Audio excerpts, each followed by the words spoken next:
सभी बच्चों को नमस्कार। हम बात कर रहे हैं कॉम्प्लेक्स नंबर की, जिसमें सिंगेज एलजेब्रा का चैप्टर 3 है और R D Sharma class 11th का चैप्टर 13 है। तो कॉन्सेप्ट तो दोनों में होंगे ना, जो एक्सरसाइज की हम बात नहीं कर रहे हैं, कॉन्सेप्ट की कर रहे हैं। कॉम्प्लेक्स नंबर का एक बहुत ही प्यारा सा एक टॉपिक है, पोलर और trigonometrical form of complex number. Trigonometrical form या polar form of complex number क्या होता है? तो पहले तो पोलर फॉर्म का कंसेप्ट समझ लिया जाए। देखिए, कोऑर्डिनेट की जो खोज की उस सर रेनी देकार्ते ने की। सर मैंने लगा दिया, पता नहीं उनको सर की उपाधि दी गई नहीं दी गई है, मैंने बोल दिया उनको, ठीक है। रेनी देकार्ते साहब ने कहा कि जैसे आपका एक टेबल है, मान लिया मैं टेबल मान लेता हूँ और ये टेबल का टॉप है, हमारा बोर्ड टेबल का टॉप है। उन्होंने कहा टेबल पे एक पॉइंट रखा हुआ है, ये पॉइंट है, इसकी लोकेशन बतानी है। आपके टेबल पे एक आपका पेन रखा हुआ है, उस पेन की लोकेशन बतानी है, कैसे बताएंगे आप? तो उन्होंने कहा ऐसा करते हैं, इस टेबल के ऊपर दो लाइनें खींच देते हैं, एक हॉरिजॉन्टल जिसका नाम रख दें एक्स एक्सिस और एक वर्टिकल जिसका नाम रख दें वाई एक्सिस, ठीक है। और इस पॉइंट को बताना है और जहाँ पर दोनों कट करें उसको कर दें ओरिजिन, मूल बिंदु। और यहाँ से यहाँ पहुँचना है तो पहले यहाँ से इधर चला जाए x डिस्टेंस, फिर इधर चला जाए y डिस्टेंस और इस पॉइंट का कोऑर्डिनेट x कामा y रख दिया जाए। ये रेनी देकार्ते ने बताया। चूँकि देकार्ते साहब ने बताया है इसलिए उन्हीं के नाम पर उन्होंने उसका नाम रखा कार्टेशियन कोऑर्डिनेट सिस्टम। तो ये जो XY का कंसेप्ट है इसको कहते हैं Cartesian coordinate system, Cartesian coordinate. अब कोऑर्डिनेट नाम से बड़ा कन्फ्यूज़न होता है। कोऑर्डिनेट भाई पूछा गया क्यों रखा गया नाम, तो कुछ टीचर बताते हैं भाई एक्स एक्सिस होता है, वाई होता है, चूँकि दो होता है इसलिए को लग दिया गया, जैसे को एजुकेशन होता है। तो भाई अगर दो एक्सिस हैं एक्स और वाई और दो एक्सिस की वजह से इसका नाम कोऑर्डिनेट रखा गया है, तो जहाँ पर तीन एक्सिस होती हैं वहाँ पर 3 डायमेंशनल कोऑर्डिनेट वहाँ भी कहा जाता है, तो वहाँ क्यों नहीं कोऑर्डिनेट चेंज किया गया? वहाँ भी कोऑर्डिनेट है। अगर n डायमेंशन है तो n डायमेंशनल कोऑर्डिनेट। कोऑर्डिनेट नाम मेरे हिसाब से इसलिए नहीं रखा गया। देखिए, ये पॉइंट हम ग्राफ में बनाते हैं। जब ग्राफ में कोई चीज़ बनाई जाती है तो नियमता ये है कि ग्राफ में मेजर करके बनाइए, और जहाँ पर मेजरमेंट होता है वो ज्योमेट्री होती है। यानी ग्राफ में हम ज्योमेट्री यूज़ करते हैं, है ना। लेकिन यहाँ क्या करते हैं, फार्मूला लगाते हैं, और फार्मूला लगता है एलजेब्रा में, because we are using to solve the questions of geometry with the help of algebra. यानी we are using two branch of mathematics to solve any problem. That's why the name has given coordinate है, उससे हमको मतलब नहीं है। तो भाई इस पॉइंट का कोऑर्डिनेट क्या होगा, x कामा y, इसको हमने कहा कार्टेशियन कोऑर्डिनेट सिस्टम। तो हम इस पॉइंट की लोकेशन बता सकते हैं कि भाई ये ओरिजिन है, यहाँ से 2 सेंटीमीटर इधर जाओ और यहाँ पहुँचो, यहाँ से सीधे 90 डिग्री पे 5 सेंटीमीटर जाओ तो यहाँ पहुँच जाओगे और इसका कोऑर्डिनेट 2 कामा 5 हो जाएगा।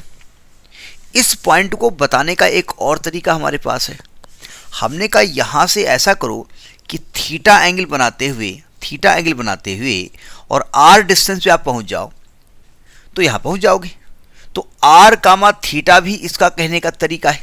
भाई जैसे हम 2D की बात कर रहे हैं, उससे हम एग्जाम्पल देने जा रहे हैं 3D का है।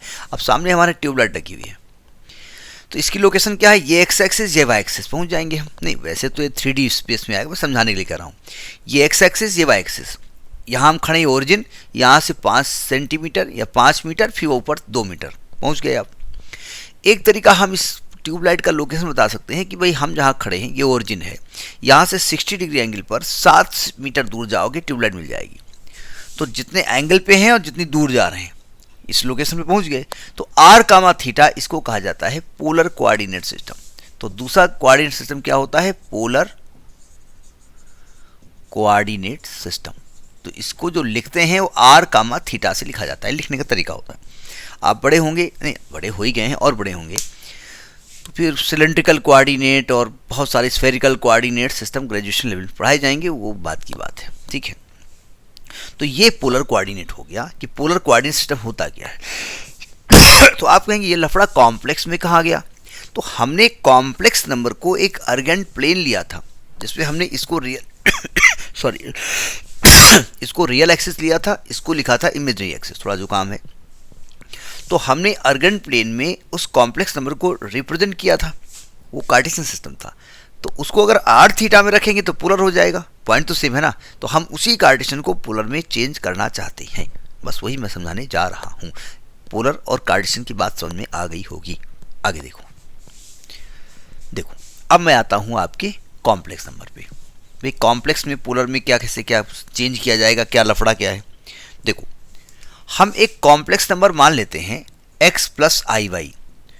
तो जब हमने इसको अर्गेंट प्लेन पे दिखाया था, कॉम्प्लेक्स प्लेन पे दिखाया था, तो मैंने यहाँ पर x कामा वाई एक कोऑर्डिनेट लिया था। ये रियल एक्सिस थी, ये इमेजिनरी एक्सिस थी, है ना।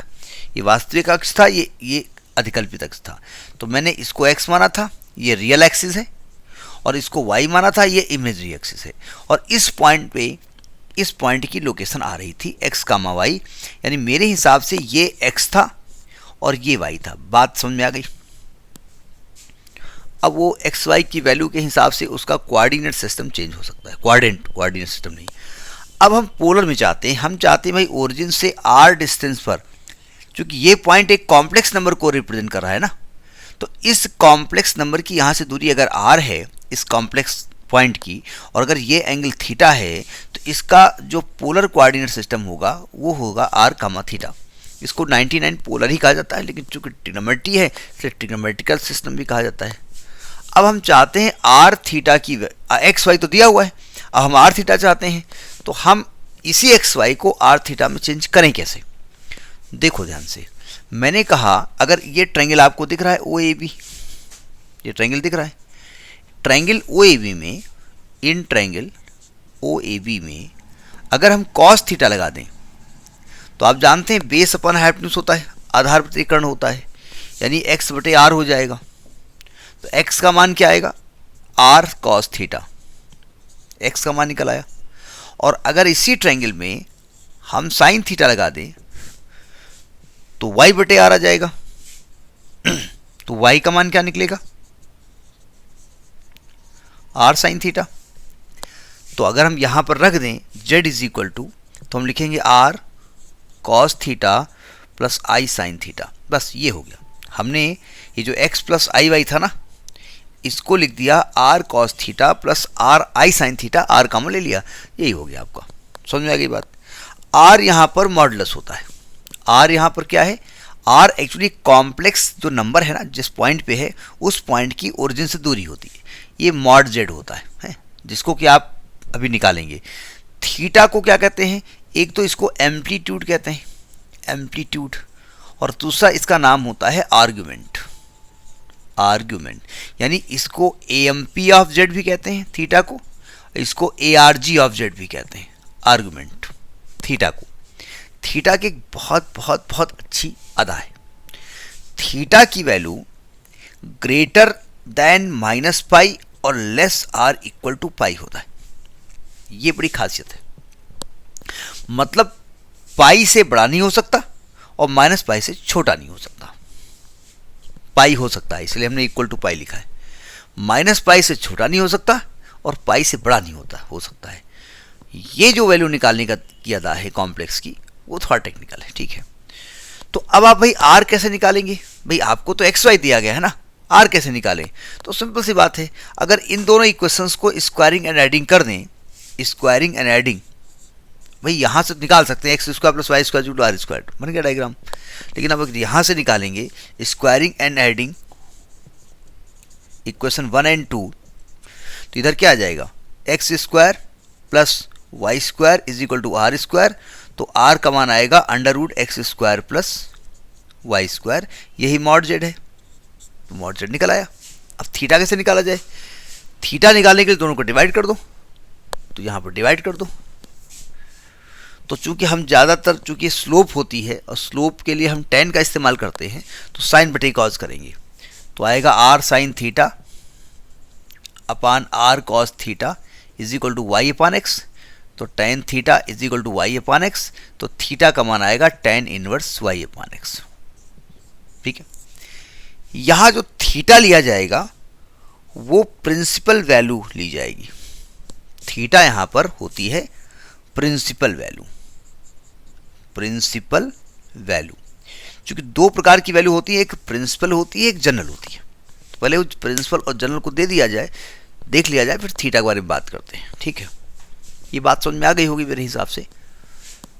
ज़रा समझिएगा कि जनरल वैल्यू क्या होती है और प्रिंसिपल वैल्यू क्या होती है। देखो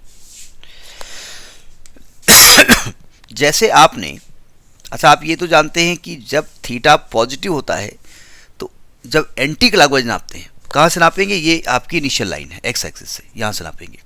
एंटी क्लॉकवाइज जाएंगे तो थीटा पॉजिटिव, क्लॉकवाइज जाएंगे तो थीटा नेगेटिव।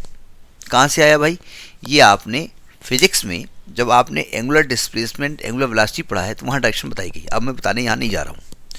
देखो ध्यान से, जैसे आपने ये लिया है आर, है ना, ये लिया है थीटा, ये प्रिंसिपल वैल्यू है।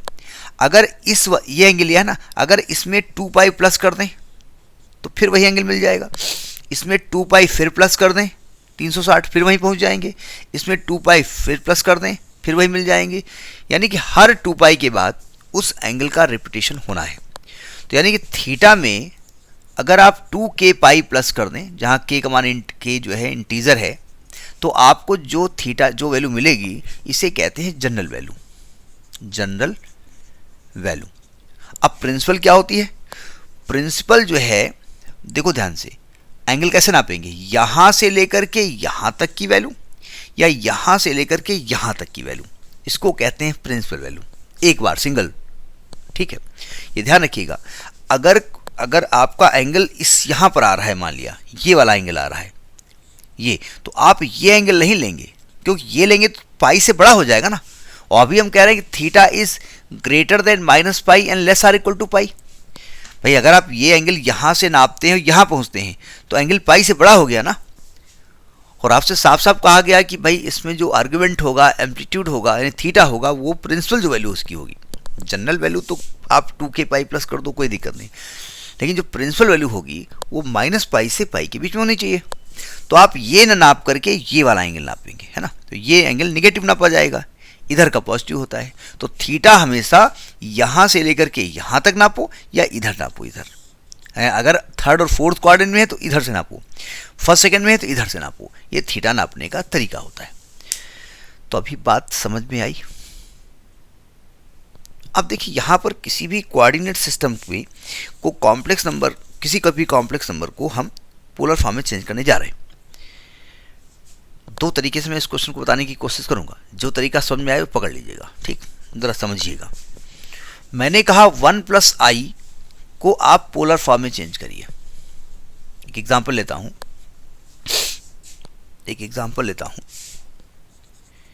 कि z बराबर 1 प्लस आई को पोलर फॉर्म में चेंज करिए। तो आपने कहा भाई 1 प्लस आई को हम क्या मानेंगे, हमने कहा हम मानेंगे r cos theta plus i sine theta. ये हमने बताया कैसे ना मानेंगे, ट्रायंगल नहीं बनाना, आपको बना सकते हैं, अभी बाद में बात करेंगे। तो चूंकि r और थीटा का मान चाहिए तो हम क्या करेंगे, रियल और इमेजिनरी पार्ट इक्वेट कर देंगे, equating real and imaginary parts. तो यहाँ रियल पार्ट क्या होगा, r cos थीटा, यहाँ रियल पार्ट क्या होगा 1, यहाँ इमेजिनरी क्या होगा r sin थीटा, यहाँ 1 होगा। ये इक्वेशन नंबर 1 हो गया। इसको 1 मान लो, इसको 2 मान लो, इसको 3 मान लो। अब आपको r चाहिए और थीटा चाहिए, स्क्वायरिंग एडिंग कर दो इसको, तो आएगा r square sine square theta plus r square cause square theta is equal 1 plus 1 2 हो जाएगा। r स्क्वायर कॉमन, तो ब्रैकेट में बचेगा sine square plus cos square 1 होता है, तो ये तो यही रहेगा 2, तो r का मान आ गया अंडर रूट 2। चूंकि मॉडुलस वैल्यू होती है इसलिए यहाँ पर r को प्लस माइनस नहीं लिखा जाएगा। अब थीटा चाहिए तो दोनों को डिवाइड कर दो, tan theta is equal to 1/1, sine अपन कॉस करेंगे तो 1 होगा। ये टेन π/4 की वैल्यू होती है, थीटा रेडियन में लिखेंगे आप, थीटा बराबर π/4। ये प्रिंसिपल वैल्यू है आपकी 45 डिग्री। मैंने कहा था इधर से जाओगे तो 180 तक, इधर से जाओगे -180 तक। तो यानी कि आपका जो कॉम्प्लेक्स नंबर है जिसको 1 प्लस आई लिख रहे थे उसको हम √2 cos π/4 प्लस आई साइन π/4 लिखा जा सकता है। बात समझ में आई। अब इसी क्वेश्चन को थोड़ा सा इसकी अदा चेंज करते हैं, उस अदा को पकड़िएगा। मैं थीटा यही निकालूंगा और गलत होगा वो, सावधान। हमने कहा कन्वर्ट करिए -1 माइनस आई इंटू पोलर फॉर्म। चेंज हो गया क्वेश्चन। कन्वर्ट करिए -1 minus I in polar form. तो हमने कहा भाई -1 माइनस आई को हमने क्या मानना है, r cos theta plus i sine theta, ठीक है। अब दोनों तरफ के रियल और इमेजिनरी पार्ट को हमने इक्वेट किया, तो आर कॉस थीटा हो जाएगा -1 और आर साइन थीटा हो गया -1, है ना। अब आर निकालने के लिए आपने क्या किया, स्क्वायरिंग एंड एडिंग किया। स्क्वायरिंग एडिंग किया तो ये 2 आ गया, भाई 1 स्क्वायर 1 ही रहेगा, तो आर का मान √2 आ गया, ठीक। दोनों को डिवाइड किया तब भी -1 आ गया और ये +1 आ गया और tan π/4 आ गया। क्या दोनों एंगल सेम होंगे? नहीं, यहां पर लफड़ा है, जरा सावधान। यहां लफड़ा क्या है, इसको 2 तरीके से समझिएगा। देखो ध्यान से, मैं 2 तरीके समझा रहा हूं। थीटा निकालने का पहला तरीका, थीटा निकालने का फर्स्ट तरीका क्या होता, दोनों को डिवाइड किया आपने, तो आपका आ गया tan theta is equal to 1 +1। tan कहाँ कहाँ पॉजिटिव होता है, तो आप कहेंगे tan फर्स्ट में पॉजिटिव होता है और थर्ड भी पॉजिटिव होता है, यानी कि मैं इसको tan π/4, चलिए डिग्री में लिख देता हूँ जिससे आपको कन्फ्यूजन ना हो। tan 45 डिग्री लिखें या tan 180 + 45 लिखें, दोनों ही केसेस में tan 45 ही आने वाला है, क्योंकि tan 180 + theta plus tan theta होता है।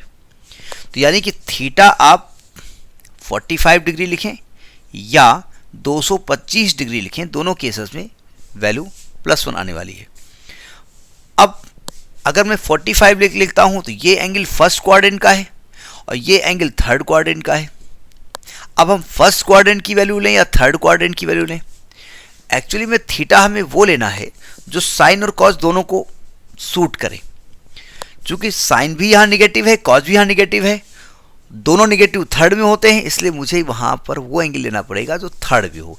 एक्चुअली यहाँ जो थीटा आएगा वो 225 डिग्री आएगा। आंसर तो सही है, लेकिन मजबूरी यह है कि थीटा 180 से बड़ा नहीं हो सकता है। तो जरा कोऑर्डिनेट सिस्टम बनाइए।